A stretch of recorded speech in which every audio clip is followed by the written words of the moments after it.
Hi all, இந்த வீடியோவில் நம்ம எதை பற்றி பேச போகிறோம் அப்படின்னு பார்த்தீங்கன்னா, ஒரு 6 விஷயங்கள் சொல்ல போகிறேன் உங்களோட ஒரு ப்ராக்ரெஸ்ஸை மெஷர் பண்ணுறதுக்கு. நம்ம நிறைய நேரங்களில் ஒரு விஷயத்தை பண்ணிக்கிட்டு இருப்போம். ஆனால் அந்த விஷயம் பண்ணிகிட்டு இருக்கும்போது அதோட ப்ராக்ரெஸ் எப்படி இருக்குது, அதை நம்ம சரியாக தான் பண்ணிகிட்ருக்கோமா அப்படிங்கிறதுக்கான ஒரு கிளியரான ஐடியாவோ கிளாரிட்டியோ நம்மளுக்கு எல்லாமே இருக்கும். ஃபர்ஸ்ட் திங் என்ன அப்படின்னு பார்த்தீங்கன்னா, நீங்கள் ஒரு பெரிய டாஸ்க் எடுத்துட்டிங்கன்னா அதை நீங்கள் ஃபுல்லாக யோசிச்சிங்கன்னா அது கண்டிப்பாக கஷ்டமாக தான் இருக்கும். அதுக்கு பதிலாக அதை நீங்கள் சின்ன சின்னதாக மெஷர் பண்ணி சின்ன சின்னதாக அதை நீங்கள் பிரித்து பண்ணும்போது, ஸ்ப்ளிட் பண்ணிக்கும்போது அது ரொம்ப ஈஸியாக இருக்கும். இப்போ எக்ஸாம்பிளுக்கு உங்களுக்கு ஒரு ரைட்டிங்கில் இன்ட்ரெஸ்ட் இருக்குது, நீங்கள் ஒரு புக் எழுதணும் அப்படின்னு சொல்லி ஆசைப்படுறீங்கன்னு வச்சுக்கலாம். நீங்கள் ஒரு புக் எழுதி முடிக்கணும் அப்படின்னு சொல்லி நினைக்கும்போது அது கண்டிப்பாக ஒரு பெரிய ஒரு டிஃபிகல்ட்டான ஒரு திங் மாதிரி தான் இருக்கும். இதே இது நான் சில பேஜஸ் தினமும் எழுதுவேன், ஒரு 5 பேஜஸ் தினமும் எழுதுவேன், இல்லை ஒரு சாப்டர் நான் கண்டிப்பாக தினமும் எழுதுவேன், அந்த மாதிரி சொல்லி உங்களுக்குள்ள ஒரு சின்னதாக அதை ஃபிக்ஸ் பண்ணிக்கும் போது அந்த டாஸ்க் அப்படிங்கிறது உங்களுக்கு ஈஸியாக தெரியும். அதனால நீங்கள் அதை ஈஸியாக பண்ணுறதுக்கும் கம்ப்ளீட் பண்ணி முடிக்கிறதுக்கு எந்த ஒரு பெருசாக இருக்குது அப்படின்னு சொல்லி உங்களுக்கு எந்த ஒரு டவுட்டும் இல்லாமல் நீங்கள் அதை சின்னதாக இருக்கும்போது அதை நீங்கள் பண்ணுறதுக்கான சான்சஸ் அதிகம். ஸோ இதுதான் ஃபர்ஸ்ட் திங். ரெண்டாவது விஷயம், ஒரு ஜேர்னல் மெயின்டைன் பண்ணுங்கள். உங்கள் லைஃப்பில் தினமும் என்ன நடக்குது, நீங்கள் ஒரு டாஸ்க் இல்லை ஒரு கோல் ஃபிக்ஸ் பண்ணி வச்சுருக்கீங்க அப்படின்னா அதில் எந்த அளவுக்கு போயிருக்கீங்க, எந்த அளவுக்கு ரீச் ஆகிருக்கீங்க அப்படிங்கிறது எல்லாத்தையுமே நீங்கள் எழுத ஆரம்பிக்கும் போது நீங்கள் எந்த ஸ்டேஜில் இருக்கீங்க அப்படிங்கிறத உங்களுக்கு கிளியராக அதுவே காமிச்சு கொடுக்கும். ஸோ இது ஆல்சோ உங்களை ரொம்ப சியர் பண்ணும் நெக்ஸ்ட் என்ன பண்ணணும் அப்படிங்கிறதுக்கு. நீங்கள் எந்த ஒரு விஷயத்தையுமே நோட் பண்ணி வைக்காமல் எழுதி வைக்காமல் அட்லீஸ்ட் உங்கள் ஃபோனில் உள்ள நோட் பேட்லையாவது நோட் பண்ணி வைக்க ஆரம்பிங்க. அது மூலயமா உங்களுக்கு ஒரு நல்ல ஒரு மோட்டிவேஷன் கிடைக்கும். உங்களுக்கு சியர் அப் ஆகி நெக்ஸ்ட் என்ன பண்ணலாம், இது இவ்வளோ போயிட்டோம் அப்படிங்கிற மாதிரியான ஒரு கான்ஃபிடென்ஸையுமே அது கொடுக்கும். ஸோ ரெண்டாவது விஷயம், ஜேர்னல் கண்டிப்பாக மெயின்டைன் பண்ணுங்கள். உங்கள் லைஃப்பில் தினமும் என்ன நடக்குது, நீங்கள் என்ன பண்ணிகிட்டு இருக்கீங்க, அந்த டேயில் என்னென்ன பண்ணீங்க, எவ்வளோ அக்கம்ப்ளிஷ் பண்ணீங்க, எவ்வளோ விஷயத்தில் லேக் ஆனீங்க, அந்த மாதிரி சொல்லி எல்லாத்துக்குமே ஒரு கம்ப்ளீட்டான ஒரு ஜேர்னல் மெயின்டைன் பண்ணுங்கள். இது உங்களுக்கு கண்டிப்பாக நெக்ஸ்ட் என்ன பண்ணணும் அப்படிங்கிறதுக்கான ஒரு கிளியரான ஒரு கிளாரிட்டியை கொடுக்கும். உங்களோட ப்ராக்ரெஸை மெஷர் பண்ணுறதுக்கு இது கண்டிப்பாக ஒரு ஹெல்ப்ஃபுல்லான ஒரு திங்காக இருக்கும். மூணாவது விஷயம், treat a nice thing for you. Because நம்ம நிறையா நேரங்களில் மற்றவங்க கிட்ட போய் ட்ரீட் கொடுங்க அப்படிங்கிற மாதிரிலாம் கேட்டுட்ருப்போம். ஆனால் நீங்கள் உங்ககிட்டயே ட்ரீட் அப்படிங்கிறத கேட்டுக்கலாம். நீங்கள் ஒரு விஷயத்தை அக்கம்ப்ளிஷ் பண்ணிட்டீங்க, ஒரு சின்னதாக கூட இருக்கலாம், அதை நீங்கள் அந்த ஒரு மைல் ஸ்டோன் அச்சீவ் பண்ணிட்டீங்க அப்படின்னா உங்களுக்கு ரொம்ப நாளாக ஏதாவது ஒரு விஷ் லிஸ்ட்டில் இருந்துகிட்டு இருக்கும். இந்த ஒரு விஷயத்தை பை பண்ணணும், இல்லை இந்த ஒரு பிளேஸ்க்கு போகணும், இல்லை இந்த ஒரு விஷயத்தை சாப்பிடணும் அப்படின்னு சொல்லி என்னவா வேணாலும் இருக்கலாம். அதை நீங்கள் உங்களுக்கே கொடுத்துக்கும் போது அது உங்களுக்கான ஒரு ரிவார்டாக இருக்கும். ஸோ உங்களுக்கு ஏதாவது ஒரு விஷயத்தை ட்ரீட் பண்ணிக்கோங்க.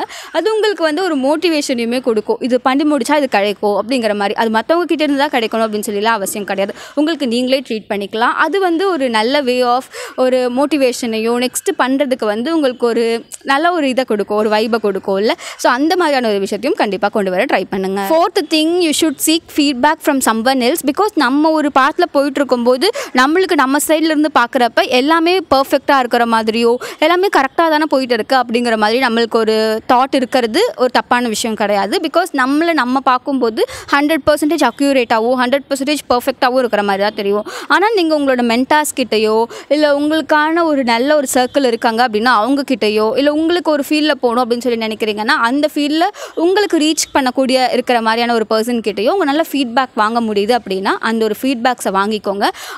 அவங்களோட எக்ஸ்பீரியன்ஸ்லையோ அவங்க ஜேர்னிலையும் நிறைய விஷயங்கள் தப்பு பண்ணி கற்றுருப்பாங்க. அதை உங்ககிட்ட கண்டிப்பாக அவங்க ஷேர் பண்ணுவாங்க. அதனால உங்களுக்கு ஒரு பாத்தில் போயிட்டு இருக்கும்போது எந்த இடத்துல அப்ஸ் வருது, எந்த இடத்துல டவுன்ஸ் வருது அப்படிங்கிறது நம்மளுக்கு சரியான கிளாரிட்டி இல்லைனாலுமே அதே ஃபீல்டில் போகிறவங்களுக்கு கண்டிப்பாக இருக்கும் இல்லை. ஸோ அவங்கக்கிட்ட இருந்து ஃபீட்பேக்ஸ் வாங்குங்க. ஆனால் நம்ம நிறைய நேரங்களில் நினைப்போம் நம்ம போய் உங்ககிட்ட கேட்கும்போது இவங்க நம்மளுக்கு ரிப்ளை பண்ணுவாங்களா அப்படிங்கிற மாதிரிலாம். ஆனால் நீங்கள் ஒரு 10% ரீச் பண்ணால் கண்டிப்பாக அதில் 1% ரிப்ளை பண்ணுறதுக்கான சான்சஸ் அதிகம். ஆனால் நம்ம என்ன பண்ணுவோம் அப்படின்னா ஒரு பர்சனை மட்டும் ரீச் பண்ணிவிட்டு அவங்க ரிப்ளை பண்ணலை அப்படின்னு சொல்லிட்டு இருக்கிறது. அதுக்கு பதிலாக நிறையா பேர்கிட்ட ரீச் அவுட் பண்ணுங்கள். அதில் கண்டிப்பாக 1-2 பேராவது உங்களுக்கு ரெஸ்பாண்ட் பண்ணுவாங்க அப்படிங்கிற விஷயத்தை தெரிஞ்சுக்கிட்டு நிறையா ஃபீட்பேக்ஸ் வாங்க ஆரம்பிங்க. அது நெகட்டிவாக இருந்தாலுமே அது உங்களுக்கு சரின்னு தோணும்போது அதை நீங்கள் எப்படி சேஞ்ச் பண்ணிக்கலாம் அப்படின்னு சொல்லி ட்ரை பண்ண ஆரம்பிங்க.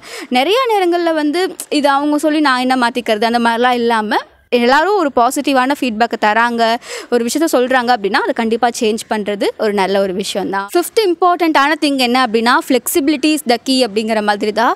ஏன்னா நம்ம ஒரு விஷயம் பண்ணிட்டு இருப்போம், அந்த விஷயம் ஒர்க் ஆகலை, அந்த மாதிரி ஒர்க் ஆகலைன்னா கண்டிப்பாக அதை நம்ம மாற்றிக்கிறதுல எந்த ஒரு தப்புமே கிடையாது. அதை நான் அப்படி தான் ஸ்டார்ட் பண்ணேன், அப்படியே தான் கொண்டுட்டு போவேன் அந்த மாதிரிலாம் அவசியம் இல்லை. நீங்கள் அதை நம்மளோட ஒரு விஷயம் இது ஒர்க் ஆகலை, இந்த மாதிரி போகிறது இதுக்கு கரெக்டாக இல்லை அப்படிங்கும்போது அதை நீங்கள் ஆல்டர்னேட்டிவாக மாற்றிக்கிறதுமே ஒரு ரைட் ரைட் திங் தான்.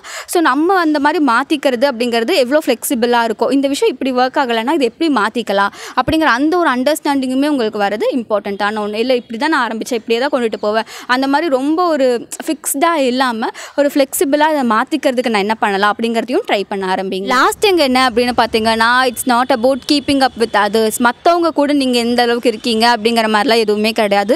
உங்களோட ஒரு ஓன் பேஸில், உங்களோட ஒரு ஓன் ஜேர்னியில் நீங்கள் எந்த அளவுக்கு இருக்கீங்க, அதில் உங்களோட ஒரு க்ரோத் அப்படிங்கிறது எந்த அளவுக்கு போயிருக்கு, அதில் நீங்கள் எந்த அளவுக்கு லேர்ன் பண்ணியிருக்கீங்க, உங்கள் லேர்னிங்ஸ் அப்படிங்கிறது எந்த அளவுக்கு இருந்திருக்கு அப்படிங்கிறது மட்டும்தான் முக்கியமே தவிர, மற்றவங்க உங்களுக்கு முன்னாடி ஸ்டார்ட் பண்ணாங்க இல்லை உங்கள் கூட ஸ்டார்ட் பண்ணாங்க, அவங்க இந்த இடத்துக்கு ரீச் பண்ணிட்டாங்க அப்படிங்கிறது எதுவுமே முக்கியம் கிடையாது. உங்களோட ஒரு ஜேர்னி வேறு, அவங்களோட ஒரு ஜேர்னி வேறு அப்படிங்கிறத என்றைக்குமே மறந்துடாதீங்க. ஸோ உங்களோட ஒரு ப்ராக்ரஸை நீங்கள் மெஷர் பண்ணணும் அப்படிங்கும்போது இது ரொம்ப இம்பார்ட்டண்ட்டான ஒன்று. ஏன்னா நம்ம கூட ஸ்டார்ட் பண்ணவங்களை கம்பேர் பண்ணுவோம், ஆனால் அவங்களோட சர்க்கம்ஸ்டன்ஸ் வேறு மாதிரி இருந்திருக்கும், அவங்களோட எக்ஸ்பீரியன்ஸ் வேறு மாதிரி இருந்திருக்கும், அவங்களோட ஃபேமிலி சிச்சுவேஷன்ஸ்ங்கிறது வேறு மாதிரி இருந்திருக்கும், நிறையா இருக்குது. ஸோ இதெல்லாம் தாண்டி அவங்களோட நானும் ஒன்றா தான் ஸ்டார்ட் பண்ணும், அந்த மாதிரிலாம் எந்த ஒரு கம்பேரிசனும் இல்லாமல் உங்களோட ஒரு ஓன் பேஸில் நீங்கள் என்ன பண்ண முடியும், அதில் நீங்கள் எந்த அளவுக்கு க்ரோ ஆகுறீங்க, எந்த அளவுக்கு லேர்ன் பண்ணுறீங்க அப்படிங்கிறது மட்டும்தான் இம்பார்ட்டண்ட்டான ஒன்று அப்படிங்கிறது என்றைக்குமே மறந்துடாதீங்க. ஸோ இந்த வீடியோ உங்களுக்கு பிடிச்சிருந்தா அப்படின்னா லைக் பண்ணுங்கள். அண்ட் வேறு என்ன ஒரு செல்ஃப் டெவலப்மெண்ட் ரிலேட்டடான ஒரு விஷயத்தை நம்ம பேசலாம் அப்படிங்கிறதும் ஏதாவது சஜஷன்ஸ் இருந்தது அப்படின்னா அதையும் கீழே கமெண்ட்டில் மென்ஷன் பண்ணுங்கள். அண்ட் இது வரைக்கும் நீங்கள் நம்ம சேனலுக்கு சப்ஸ்கிரைப் பண்ணல அப்படின்னா மறக்காமல் சப்ஸ்கிரைப் பண்ணிக்கோங்க. இதே மாதிரி வேறு ஒரு வீடியோவில் பார்க்கலாம்.